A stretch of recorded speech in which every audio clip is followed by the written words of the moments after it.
ఒకరోజు ఒక అడవి పంది తన దంతాలను అంటే తన కోర పన్నులను చెట్టుకి గీకి వాటిని పదును చేసుకుంటోంది. ఈ విషయం ఒక నక్క గమనించింది. ఆ నక్కకు కొంచెం వెటకారం ఎక్కువ. పక్క వాళ్లను సూటిపోటి మాటలు అనకుండా ఉండలేదు. అందుకనే అడవి పందిని చూడగానే టైం బాగుందనుకుని ఒక ఆట పట్టిద్దాము అనుకుంది.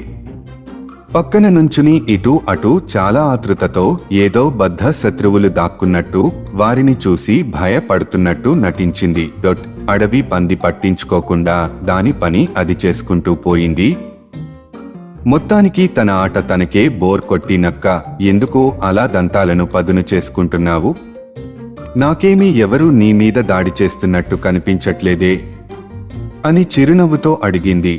అడవి పంది చాలా కూల్గా, ఎవరో దాడి చేశాక నేను దంతాలను పదును పెట్టుకునేంత వీలు ఉండదు. అయినా శత్రువులు ముందే ఈ పదునైన కొమ్ములను చూసి నాతో గొడవ పెట్టుకోరు అని పని చేసుకుంటూనే జవాబు చెప్పింది. నిజమే, మనలోని బలహీనతే మన శత్రువులకు బలము. వారికి మనలో ఏ బలహీనత కనిపించకపోతే వారు మన జోలికి రారు.